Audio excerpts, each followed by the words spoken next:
Hey everybody, Doc T back again for another podcast for the Horses Advocate.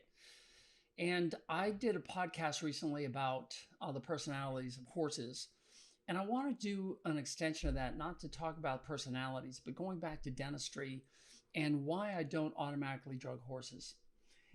It's fascinating because it's a concept that applies to a lot of things. And I just ended up watching a webinar from two veterinarians who discuss pain management in horses.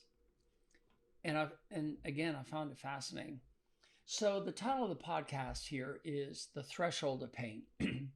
And some of you have a high threshold of pain. That's why you sit here and listen to me every week. That's a pretty good joke.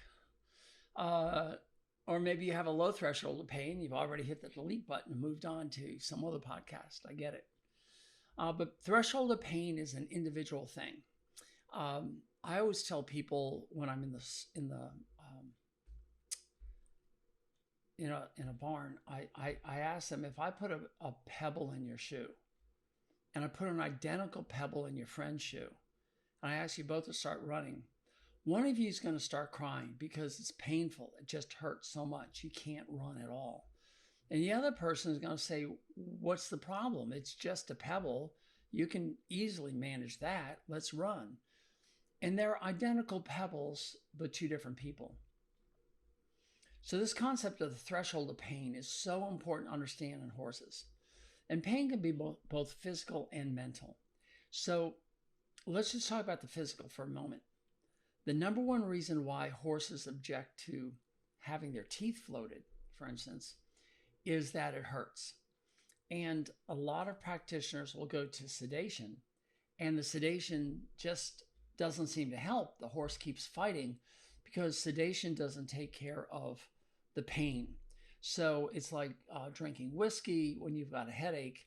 It just dulls everything around you, but the headache is still there. So you don't want to be sedated.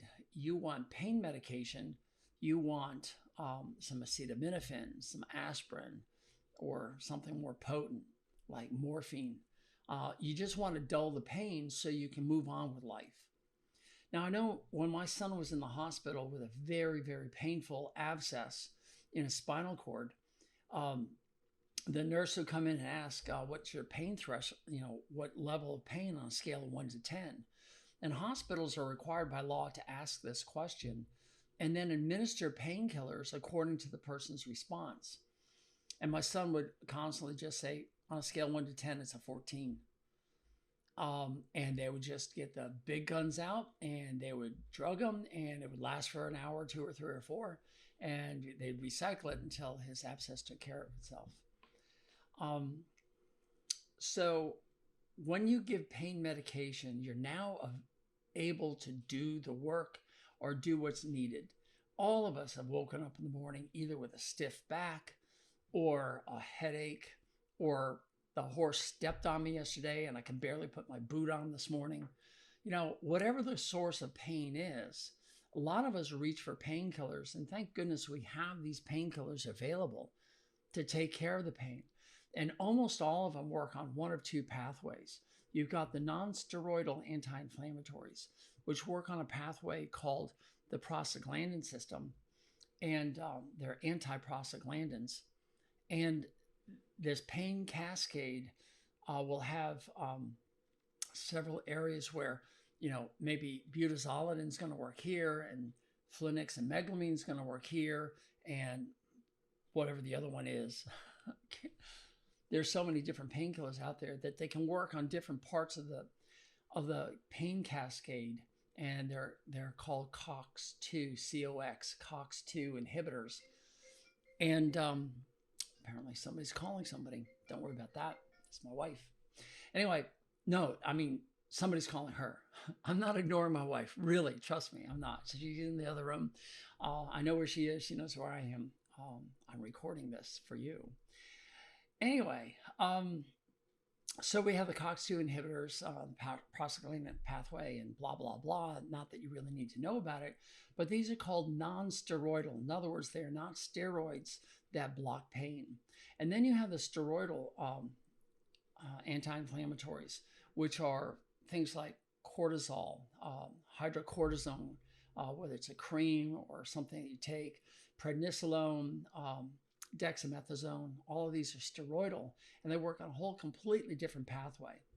But there's other opportunities to inflict euphoria in a horse. One is morphine-like. They work on the endorphin pathway, and they basically say, hey, life is really good. You can chop me up, serve me for dinner. I'll never forget taking morphine when I had broken rib. It was so painful I couldn't even clear my throat. I would lay in bed in the morning, unable to even get out of bed. It hurt so much. And my wife would just take one morphine pill. It was Tylenol with codeine.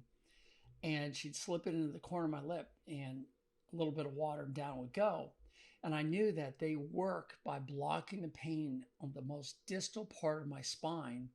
And then gradually, as it worked on more processes, I could feel the pain relief rise up my spine from my tailbone to my neck. And I would lay there and I could say, okay, it's at my hips now. Okay. It's rising up. It's getting to my lower rib cage. Okay. Now it's working its way up. And it got to the rib cage where my rib was broken. And the instant it passed that spot, I got up and walked around like there's no pain at all. It had completely killed the pain. A miracle drug. And that's why some of these painkillers become so addictive, because it does so many more things. It was so good for me that I went to my physician and I said, get me off this stuff. It's just too good. So luckily I was able to recognize that and not take any morphine-like painkillers and get addicted to these things. But so many other people do. It just feels good. It dissociates you from reality and makes you say, well, I can do anything now. And of course, every person's different. Some people start throwing up on these type of drugs. Some of them are affected different ways. And the horse is the same way. If you give morphine to a horse, you best have them sedated, because if you give morphine to a horse without sedation, they will go ballistic. But if you do sedation followed by a little morphine drip, these horses, you can actually slice their sides open, go in and do abdominal surgery while they're standing there. It's pretty amazing. So morphine's another type of painkiller, but I don't use, well, I use a light type. Many of you have heard of butorphanol. It's a morphine-like drug that will help dissociate some of that pain and allow you to get some work done. It's very popular in the horse trade here in America. Let's see. Were there other sources of pain-killing opportunities? I'm not an expert on acupuncture at all, or acupressure. I'm not familiar with a lot of herbs that can be used the same way, but they all will either have a chemical or pressure, chemical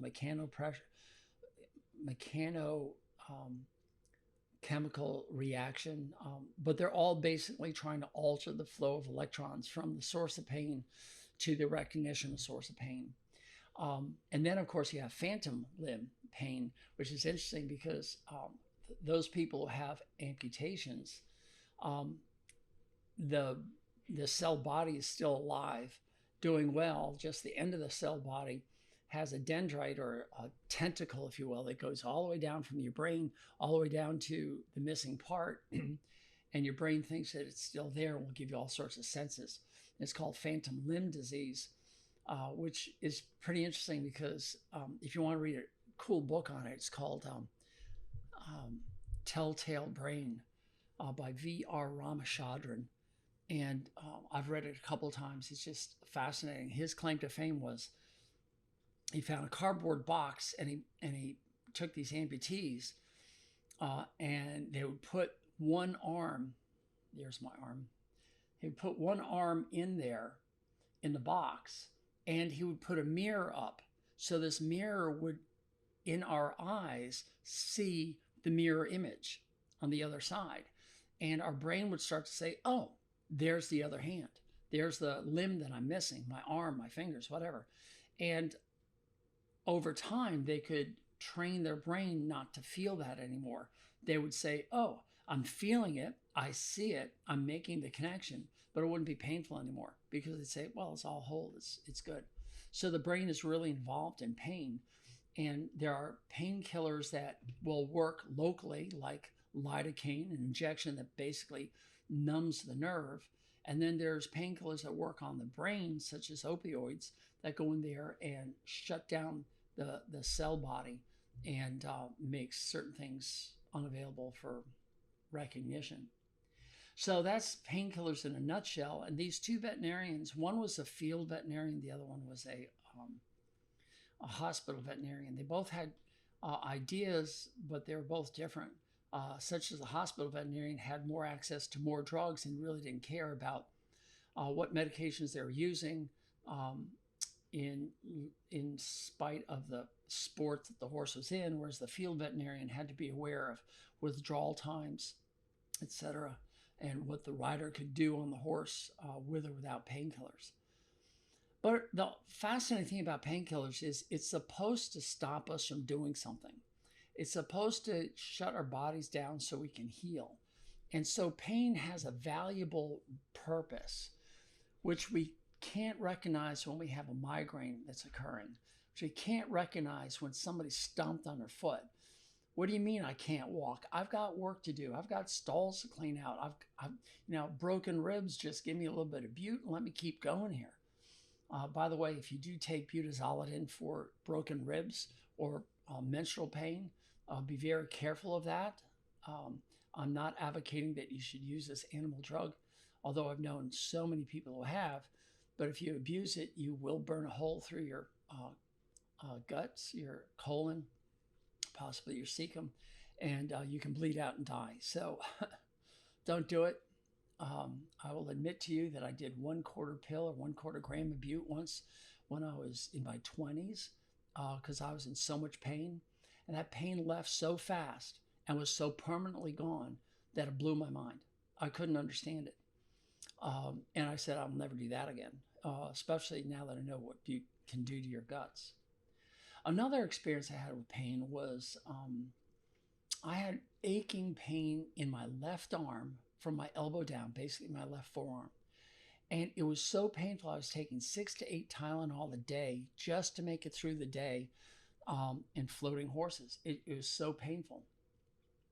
And one day I was at this barn and this veterinarian came in and his whole practice was based on chiropractic. And he said to me, well, Jeff, do you believe in chiropractic? And I had one shoulder up in the air, the other shoulder down, and my feet were kind of splayed out. And I was standing there in the barn. I said, yeah, sure, I believe in it. And he called me a liar. And with a colorful descriptive term before it. And I said, what do you mean? He says, look at you, you're a wreck. Your whole body's so out of alignment. And I didn't even know it because it had been going on for so long. And I told him what I was doing. I was taking the Tylenol to kill pain. He says, Jeff, I gotta look at you. I gotta fix you. I'm like, okay, whatever. So in the barn aisle, he starts to feel my back spinal vertebrae. And he gets down to where my rib was broken. Remember the broken rib that I took the morphine for, the codeine? And this is, gosh, I don't know, 8 years later. I mean, this is years after I broke my rib. And he gets there. I said, hey, be careful there.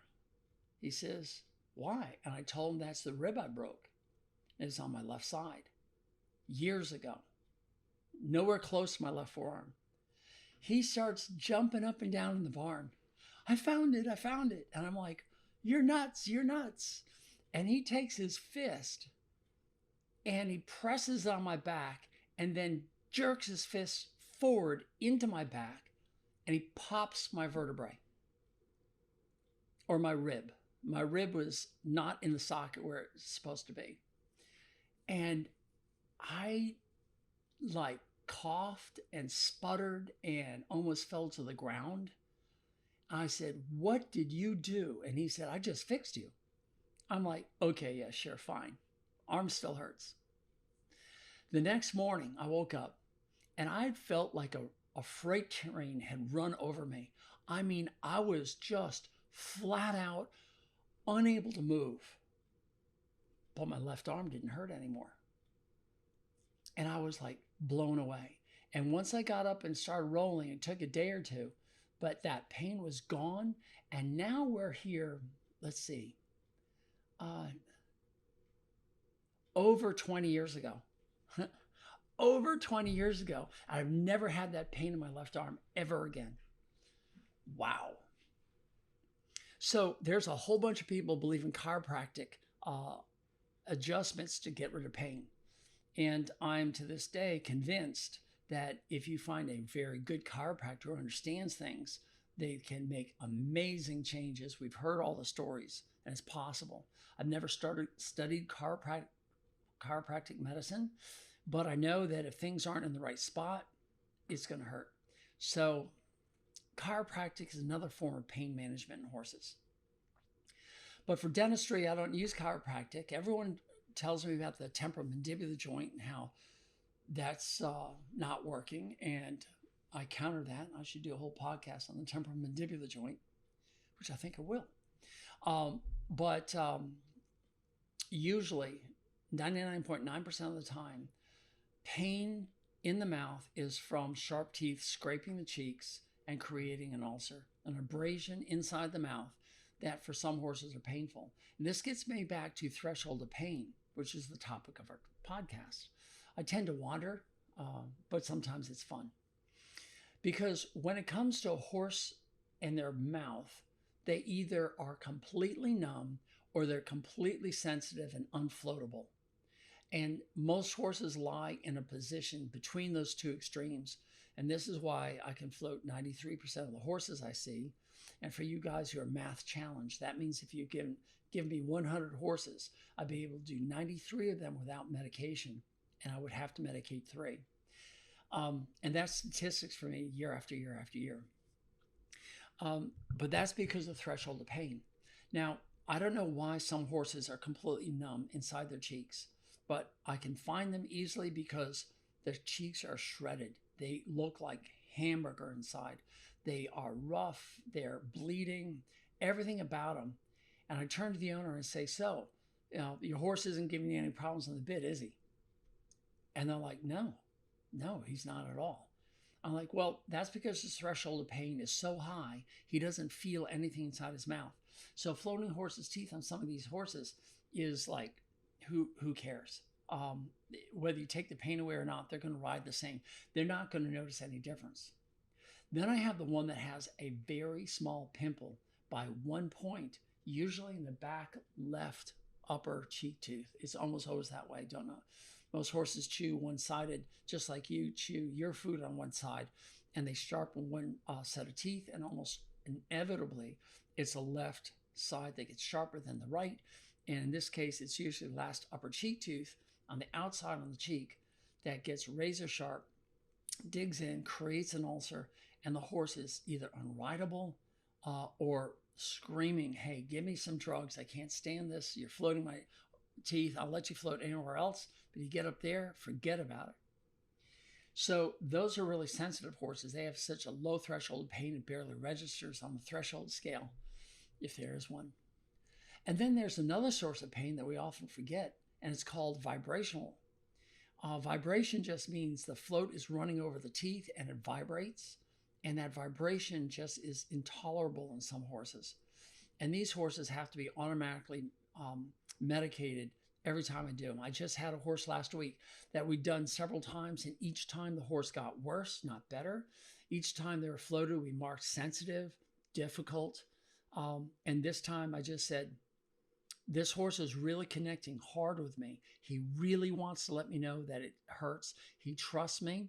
And by the way, it took probably 5 minutes just to get this horse to trust me, to get the float blade there and start floating.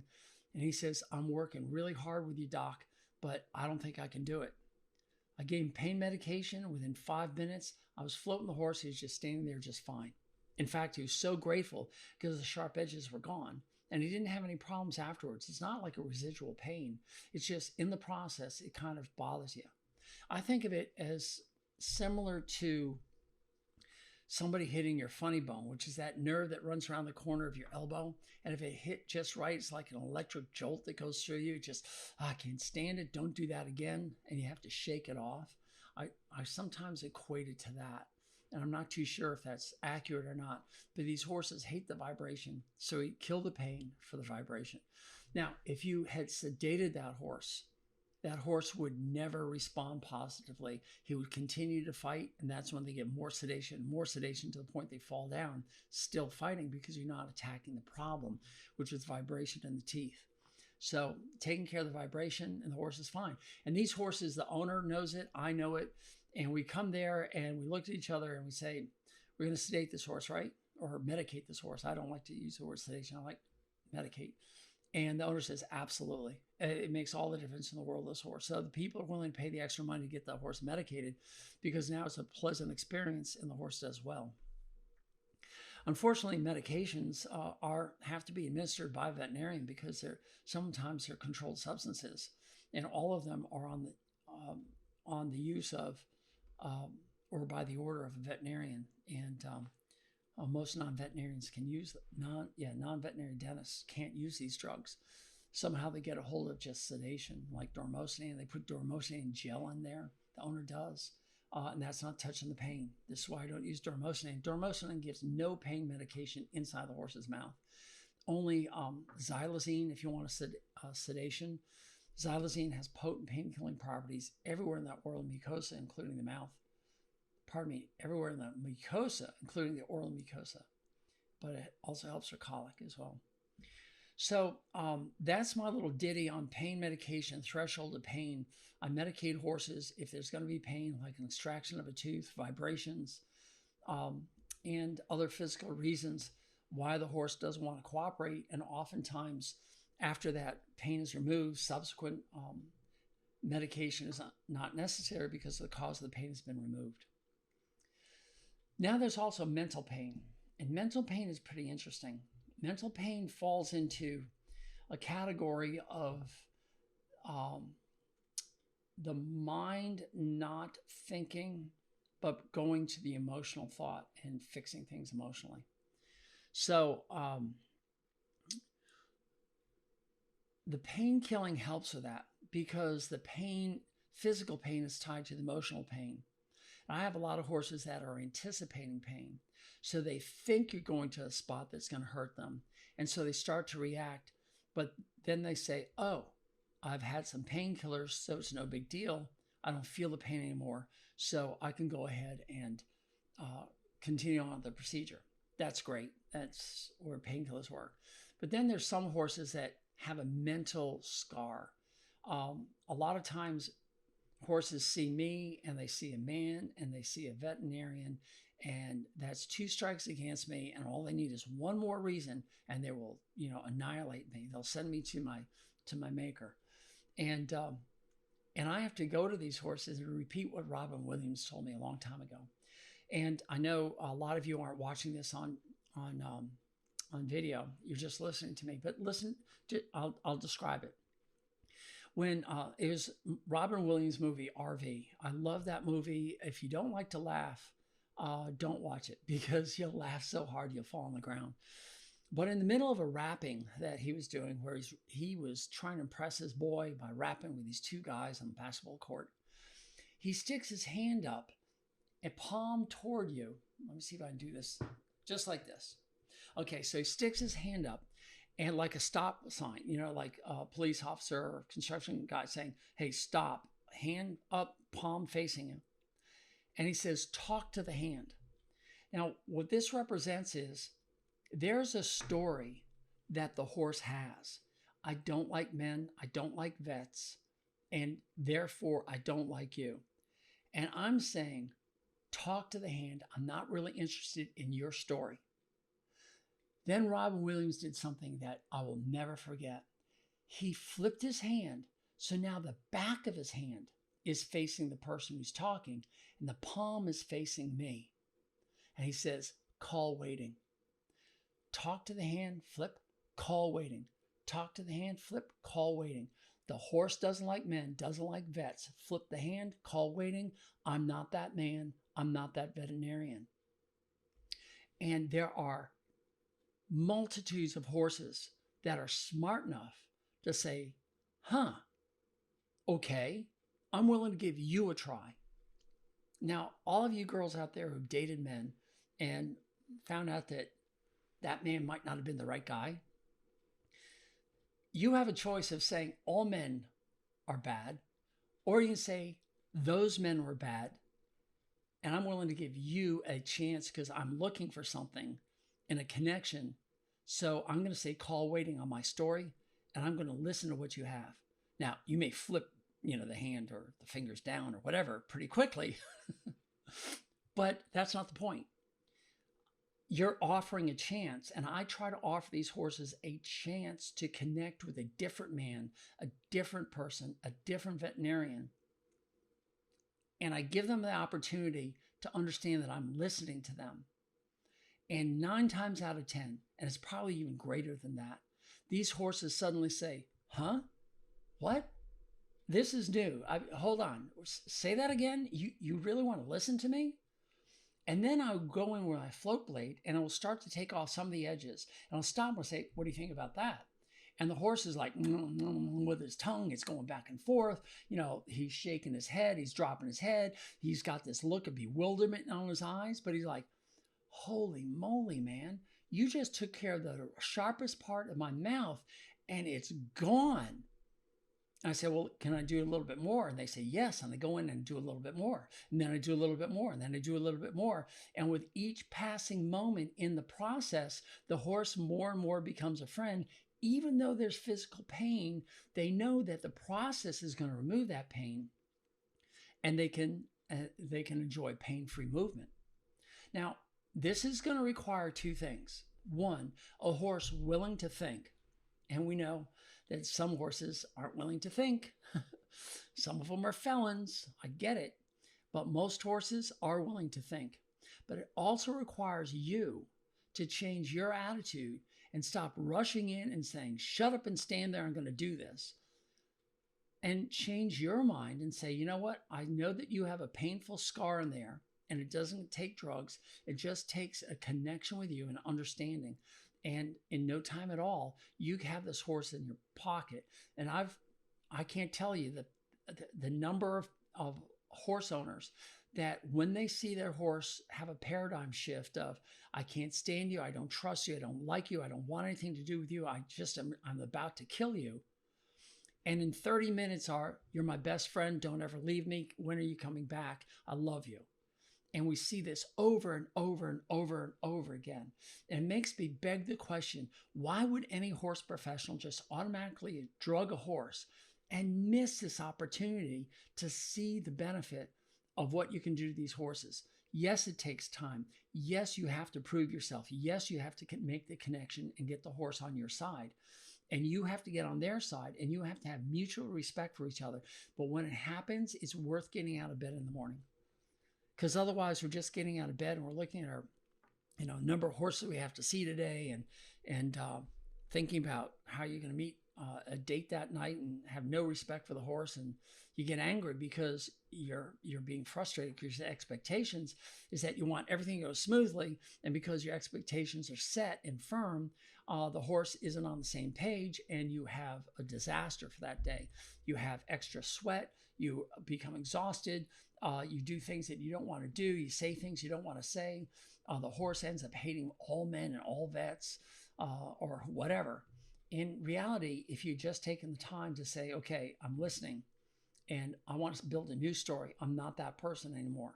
And even if that story involves you or something you've done in the past, you always have the opportunity to change that and say, let's start a different story. And that's really critical for all of you guys who are working with horses. You want the opportunity to try to build a new story. So that's one of my take-home messages on this threshold of pain. On the psychological part, you can treat that pain by giving the horse a different stimulus that comes from your heart and allows the horse to make a new connection with the amygdala, which is his emotional center, that looks at you and says, you're not my enemy, but you're my friend, and I'll become a willing partner with you. So that's really exciting. But if that doesn't work, then I use drugs. And use a special drug that actually dissociates their consciousness, their anxiety levels. It just cuts the anxiety right out. and allows all the other medications I'm giving to work. Because I've given some pain medications to horses and they just don't respond because I'm only dealing with whoops, I hit the microphone. Sorry. The physical pain, but not with the emotional, mental pain. So you have two areas you have to work on. The physical pain, if you have to give medication, whether it's a bute or whether it's a steroid or whether it's an opiate, and really concentrate on killing that pain, so you're creating a new experience that's pain-free. But you also have the mental anxiety that they have, that anxiety that there was pain before, that there usually is pain with this association. I don't want to stand. And when you cut that pain, either with your technique of allowing the horse to connect with you, or you connect with a medication that blocks that anxiety. And we all know Valium. That's exactly what Valium does. It takes away the anxiety. So now you're more logical and you can see facts for what they are. And you can connect with the emotional center and not have that reaction. So you use that diazepam, or Valium, and you get the horse to remove his anxiety. And now you've worked on the emotional side. So threshold of pain is different for everything, everybody, every horse, every animal on the planet. It's all reactive. All pain is there to protect you, to warn you that something could be happening and that we shouldn't do that. A lot of us don't have to jump off a building or run in front of a moving bus to understand that there's going to be a lot of pain involved with that. So we can use our imagination. And some of these horses use their imagination, but it comes from someplace. And usually someplace in the horse's past, they've been abused. And I get this all the time. A horse comes to me and say, Doc, this horse has been rescued. He's been abused. He hates men. And I walk in and I get two different reactions. One is, you're another man. I can't stand you. You can't even catch me. And that's a very difficult case, well beyond anything we can do here. But we have the other horse that says, yeah, I'm scared of you. Yes, you're a man. Yes, you're a vet. You're probably not going to do anything I like, but I'm listening. And when you get the but I'm listening, then it's up to you to do your thing. First, understand their personalities. Remember that personality podcast that I did? Understand the medications that you have available. Is this fear coming from pain or from a past experience? Do I have to work with it physically using pain medication? Will just some bute the day before I arrive, the morning of my arrival? Maybe something stronger given. Maybe I have to inject something IV at that moment that gives instantaneous, like within minutes, and lasts for maybe 30 minutes. I can kill the pain. Maybe that will help associate the horse with me and a good experience. Maybe I have to give a different pain medication or anxiolytic, such as Valium, and that will dissociate the horse. Maybe I have to use my horsemanship skills to say, look, I'm not that man, I'm not that vet. So those are all the different avenues that we do, and threshold of pain will determine what we need to do. This is why I'm so against automatically medicating a horse. I walk into the stall, boom, I give the sedation, boom, the horse is an inanimate object basically, and I can have my way with them. Great, isn't that wonderful? But you bypassed, is it physical? Is it mental? If it's physical, will this drug work? Will this drug work? Will this drug work? Is that a combination of these drugs? Do I have to add another drug in here? Do I have to use more skills here than here? It's such a varied combination. And honestly, when I've seen so many horses, tens of thousands of horses, I can walk in and I can pretty much peg it. I can adjust my dosage. Do I need 1 ml of this and 1 ml of that? Or do you need 1 and 2? Do I need 1.5 and 1.5? It's an art form, and it takes experience. It takes time, but more importantly, it takes a willingness for one, understanding that the horse has a threshold of pain. 1A, no, that's 1. 2, know what medications are available and what they do. And 2A, part B, whatever. A corollary to number 2 is to know that you can always underdose and add more if you have to. Whereas some people just overdose because they themselves are scared of the horse. The horse did something weird and you're going to bring all the drugs out and you're going to give everything you got to the horse, and then the horse falls down. So that's not where you want to be either. So you have to get in control of your own emotions, stay professional, and say, okay, what am I going to work on? The physical pain, the mental pain, or both? And you can do the mental pain first using great horsemanship skills by adjusting your personality to match the horse, and then start listening to the horse and saying, okay, I'm a man, I'm a vet, but I'm not that man. I'm not that vet. I'm not that person. I'm not that former groom. I'm not that former trainer. I'm not any of these things. And let's start from the beginning and build a brand new relationship. And most horses are willing to do that. And once they do, they become a willing partner, which makes your job more fun. Some of these horses, every day, you have to go back to square one. I get it. Other horses, you go square one and you immediately can start square two the next day and square three the next day after that. And next thing you know, you got a horse that nobody wanted. And all of a sudden, the horse is doing everything that you want him to do because the horse finally connected with a person who actually listened to him. So that would be a whole nother podcast. Seek first to understand, then to be understood. But you can just think about those for a second. Understand the threshold of pain is different for every individual on earth, from every animal you ever seen, dogs and cats included, and certainly your horse and yourself and all the people that you know. And sometimes it's rational to understand the irrationality of it. But once you do, then you can start working with it. And once you learn how to work with a threshold of pain and understand the physical and mental aspects of it, you'll be able to connect with a ton of horses. So I hope you like this podcast. I love doing them. I don't know where all this stuff comes from in my head. I just have it put together from so many years. I love spilling it out over into your ears, and I appreciate you taking the time. Please, if you like what you get here, tell people about it. Go to the Apple Podcasts or your favorite podcast player and leave a review.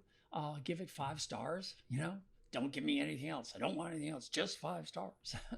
Or let me know if you like it or not.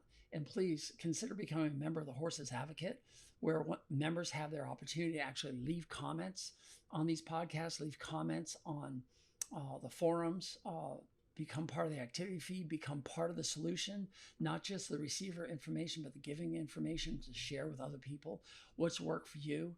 Because this is putting together all the information we can from around the world. And all this information is going to help people become better owners of their horses. It's filling in that blank book that you've got called the Horse Owner's Manual. And once we get that Horse Owner's Manual filled up, then it's going to be a resource for everybody, everywhere to come to. Unbiased, non-agenda driven, good information. So please, if you haven't done so yet, become a member of the Horses Advocate. And thank you. This is Doc T, and I'll see you on the next podcast. Bye.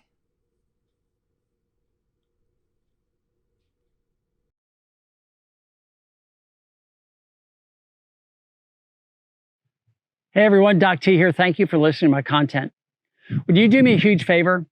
Would you please subscribe, comment, like, thumbs up, and give a star review? However it's presented to you, I want you to do that.